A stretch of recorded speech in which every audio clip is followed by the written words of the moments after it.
नमस्कार। मैं डॉक्टर रक्षा मेहता अपने YouTube चैनल में आप सभी का स्वागत करती हूँ।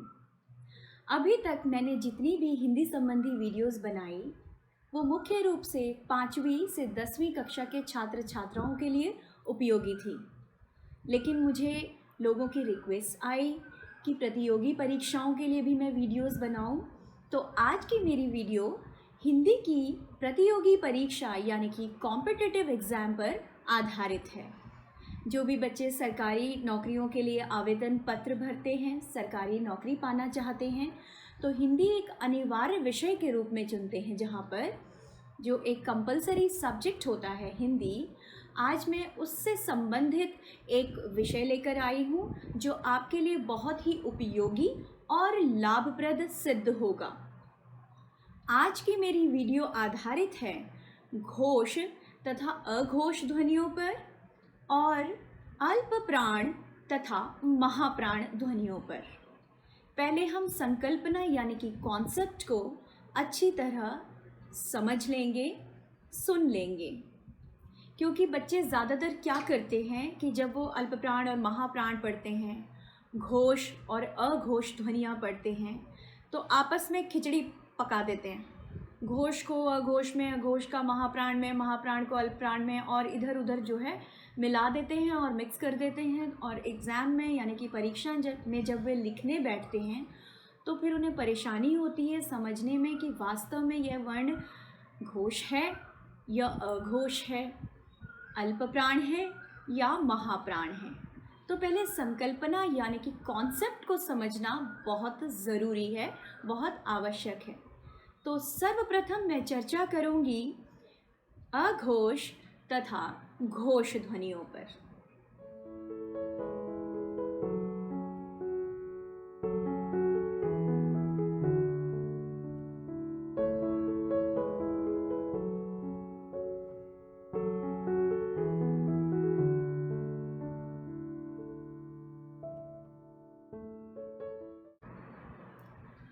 अघोष, अघोष इसके नाम से स्पष्ट है। घोष, घोष का मतलब होता है जहाँ पर आपकी स्वर तंत्रियाँ ज़्यादा झंकृत होती हैं। जैसे घुंघरू होता है ना, घुंघरू बजता है, उसमें झनकार उत्पन्न होती है। तो ठीक उसी प्रकार आपकी जो स्वर तंत्रियाँ होती हैं, आपके गले में जो तंत्रियाँ होती हैं, उनमें जब झनकार कम उत्पन्न होती है या नहीं उत्पन्न होती है, वहाँ पर अघोष ध्वनियाँ होती हैं। वहाँ पर जब आप उनका प्रयोग करते हैं, उच्चारण करते हैं, क्योंकि घोष माने क्या होता है? घोषणा, है ना। जब आप जाएंगे, किसी को कोई घोषणा करनी हो, स्पीकर पर, भोंपू पर ज़ोर ज़ोर से बोल रहा है, तो वो क्या होता है कि उसमें एक नाद उत्पन्न होता है। शंख बजाते हैं, जब शंख जब बजाते हैं तो देर तक शंख की ध्वनि समाप्त होने के बाद भी उसका नाद रह जाता है वायु में। तो ऐसा ही होता है घोषणा में, तो ऐसा ही होता है घोष ध्वनियों में। और अघोष ध्वनियों में श्वास जो है, आप सांस का प्रयोग करते हो, नाद का प्रयोग नहीं करते। वहाँ केवल श्वास यानी कि सांस होती है, नाद नहीं होता। जब आप हिंदी व्यंजनमाला या हिंदी वर्णमाला पढ़ते हैं तो हिंदी व्यंजनों के जो 5 वर्ग हैं, क वर्ग, च वर्ग, ट वर्ग, त वर्ग और प वर्ग, और प्रत्येक वर्ग में 5-5 व्यंजन होते हैं, 5-5 वर्ण होते हैं। ये आपने मेरी पिछली वीडियोस में भी देखा होगा, और अगर नहीं देखा तो मैं डिस्क्रिप्शन बॉक्स में लिंक डाल दूँगी, आप देख लीजिएगा। तो ये जो 5 वर्ग होते हैं, इन 5 वर्गों की प्रथम 2 ध्वनियाँ यानी कि प्रथम 2 व्यंजन जो हैं वो अघोष होते हैं, जैसे क और ख। इसमें आपको सांस का, आप श्वास का प्रयोग करते हो। क ख, च छ, ट ठ, त थ, प फ। तो इस प्रकार जो है आप उसमें श्वास का प्रयोग करते हो अघोष ध्वनियों में। घोषणा नहीं होती, एक एको उत्पन्न नहीं होता, एक नाद उत्पन्न नहीं होता। प्रत्येक वर्ग के प्रथम 2 व्यंजन, उनके अलावा श, श और स, ये भी अघोष ध्वनियों के अंतर्गत आते हैं। तो इस प्रकार हिंदी में कुल मिलाकर 13 अघोष ध्वनियाँ हैं। 13 अघोष ध्वनियाँ। अब हम बढ़ते हैं घोष ध्वनियों की तरफ।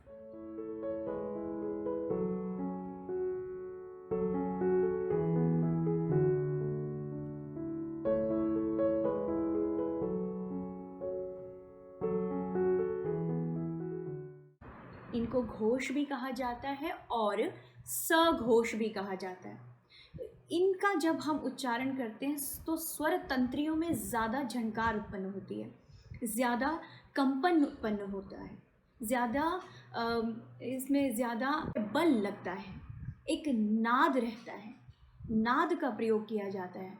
वहाँ पर घोष या सघोष ध्वनियाँ होती हैं और ये कुल 31 होती हैं। तो इस प्रकार आप याद इस तरह भी रख सकते हैं कि अघोष ध्वनियाँ 13 होती हैं, 1 और 3, और घोष ध्वनियाँ उनको उल्टा कर लीजिए, 3 आगे और 1 पीछे, 31 होती हैं। तो इस प्रकार आपके दिमाग में भी रहेगा कि कितने कितने ध्वनियाँ अघोष होती हैं और कितनी घोष होती हैं। अघोष 13, उनको विपरीत कर दीजिए, पलट दीजिए, घोष यानी कि सघोष 31 ध्वनियाँ।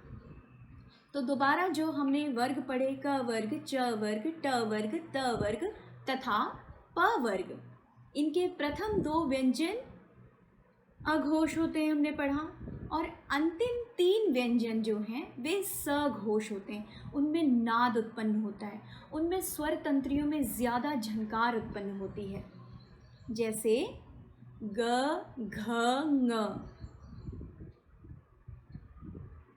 ज, झ, य,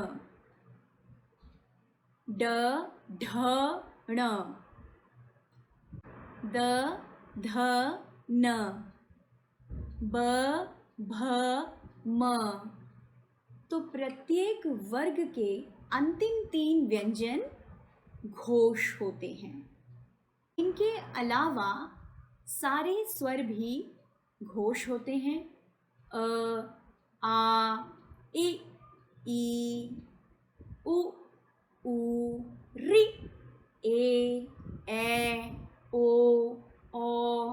आप मेरे साथ बोल कर देखिए, तब आपको पता चलेगा किस प्रकार झनकार उत्पन्न हो रही है, यहाँ पर आपको महसूस होगा।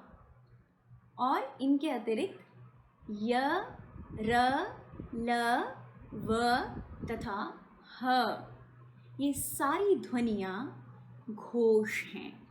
इनमें एक घोषणा का स्वर है, इनमें झनकार है, इनमें नाद है। तो इस प्रकार ये घोष ध्वनियाँ हैं। तो हमने अघोष और घोष ध्वनियों की संकल्पना को समझ लिया है। अब हम आगे बढ़ते हैं अल्प प्राण तथा महाप्राण ध्वनियों की ओर। अल्प प्राण व्यंजन तथा महाप्राण व्यंजन, इन्हें कभी भी अघोष तथा घोष ध्वनियों से मिलाना नहीं है। इनकी संकल्पना बिल्कुल भिन्न है। प्राण माने होती है जान, सांस, श्वास, ऑक्सीजन, श्वास वायु। प्राण माने श्वास वायु। तो श्वास वायु जो है अल्प प्राण। अल्प माने क्या होता है? कम। अल्प माने थोड़ा, और प्राण माने जान, ताकत, श्वास, सांस, वायु। तो जिसमें हम कम ताकत लगाकर व्यंजनों का उच्चारण करते हैं, कम सांस का प्रयोग करते हैं, कम श्वास वायु का प्रयोग करते हैं, वहाँ पर अल्प प्राण व्यंजन होते हैं। जैसे जो हमने 5 वर्ग पढ़े, दोबारा उन 5 वर्गों का पहला, तीसरा और पांचवा व्यंजन हमेशा अल्प प्राण होता है। जैसे मैं क वर्ग में बताती हूँ, आगे आप समझ जाइए, बिल्कुल उसी तरह से है। क, ग और ङ, ये अल्प प्राण है। इसमें कम ताकत, कम श्वास वायु, कम प्राणवायु आपको लगानी पड़ती है, इसलिए इसे अल्प प्राण कहते हैं। इनके अतिरिक्त य, र, ल, व तथा ड़ ये भी अल्प प्राण व्यंजन हैं। हिंदी में कुल मिलाकर 20 अल्प प्राण व्यंजन हैं। अब हम बढ़ते हैं महाप्राण ध्वनियों की ओर। प्राण का अर्थ आप समझ चुके हैं और महा का अर्थ है ज़्यादा, अधिक। तो जिन वर्णों का या व्यंजनों का उच्चारण करते समय आपको अधिक प्राण लगाने पड़ते हैं, अधिक ताकत लगानी पड़ती है, अधिक श्वास वायु का प्रयोग करना पड़ता है, वहाँ पर महाप्राण ध्वनियाँ या महाप्राण व्यंजन होते हैं। तो जो हमने 5 वर्ग पढ़े, क वर्ग, च वर्ग, ट वर्ग, त वर्ग तथा प वर्ग, इन पांचों वर्गों का दूसरा और चौथा व्यंजन हमेशा महाप्राण होता है। तो पहले मैं आपको क वर्ग से समझाती हूँ, बाकियों को आप उसी प्रकार समझ सकते हैं। तो क वर्ग का दूसरा व्यंजन है ख और चौथा व्यंजन है घ। और क्योंकि इनके उच्चारण में अधिक प्राण लगता है, अधिक ताकत लगती है, अधिक श्वास भेजनी पड़ती है, तो इस प्रकार जो है इन्हें महाप्राण ध्वनियाँ या महाप्राण व्यंजन कहा जाता है।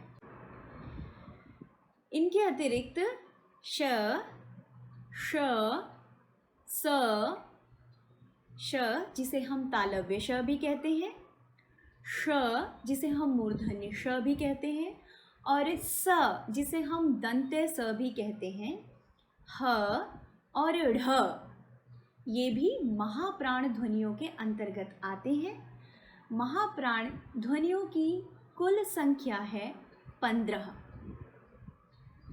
और एक मैं आपको एक ट्रिक सिखाती हूँ कि अंग्रेज़ी के उदाहरण से हम बहुत आसानी से समझ सकते हैं कि अगर हमें बोलने में महसूस नहीं हो रहा कि किस प्रकार प्राण अल्प यानी कि थोड़ा लग रहा है, या किस प्रकार प्राण ज़्यादा लग रहा है या महा लग रहा है और महाप्राण है, अगर हम नहीं समझ पा रहे हैं तो मैं आपको छोटी सी ट्रिक बताती हूँ।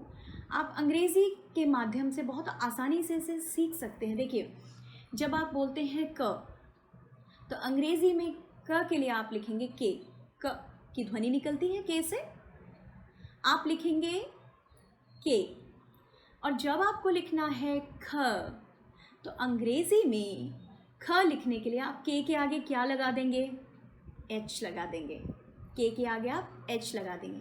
तो अंग्रेज़ी के व्यंजनों में अगर आप जाएं तो क्या देखेंगे कि क बोलते समय आपको सिर्फ एक ही व्यंजन बोलना है जो क है, के है। और ख बोलते समय आपके व्यंजन दुगने हो गए हैं, के एच हो गया है। तो व्यंजन अगर दुगने हैं तो प्राण भी दुगना लगेगा, महाप्राण हो गया है। आप बोलेंगे ग, और इंग्लिश में ग के लिए आप लिखेंगे जी। जब आप बोलेंगे घ, तो अंग्रेज़ी में घ के लिए आप लिखेंगे जी एच। तो जो व्यंजन है दो हो गए, दुगने हो गए, है ना। तो महाप्राण हो गया। व्यंजन दुगने होते ही प्राण दुगना हो गया, और प्राण दुगना होते ही अल्प प्राण से महाप्राण हो गया। तो इस प्रकार आप बहुत आसानी से अल्प प्राण और महाप्राण ध्वनियों में अंतर समझ सकते हैं। और आगे भी ऐसा ही होता है, जैसे च है तो अंग्रेज़ी में सी एच, और छ है तो अंग्रेज़ी में सी डबल एच, ज है तो अंग्रेज़ी में जे, और झ है तो अंग्रेज़ी में जे एच। तो इस प्रकार आप जब अंग्रेज़ी के साथ इन्हें मिलाएंगे तो आपको बड़े आराम से पता चल जाएगा कि ये अल्प प्राण है या महाप्राण है, सिंगल कैरेक्टर है या डबल कैरेक्टर है। तो उम्मीद है कि मेरी वीडियो देखने के बाद आप सघोष, अघोष, अल्प प्राण और महाप्राण व्यंजनों की संकल्पना को बहुत अच्छी तरह समझ गए होंगे। इन्हें आपस में नहीं मिलाएंगे। यदि इस वीडियो से संबंधित कोई भी आपके पास प्रश्न हो, कोई चीज़ समझ में नहीं आई हो, तो कृपया टिप्पणी बक्सा में लिखकर मुझसे अवश्य पूछें। मैं आपके प्रश्नों के उत्तर अवश्य दूंगी। यदि आपको मेरा यह वीडियो ज्ञानवर्धक लगा और ऐसा लगा कि हिंदी के क्षेत्र में यह आपके किसी भी काम आ सकता है, तो कृपया इसे लाइक, शेयर तथा सब्सक्राइब करना न भूलें और अपने बहुमूल्य कमेंट बॉक्स में अवश्य डालें। हिंदी की अन्य ज्ञानवर्धक वीडियोस के साथ मैं आप सभी के समक्ष पुनः उपस्थित होंगी। तब तक के लिए नमस्कार।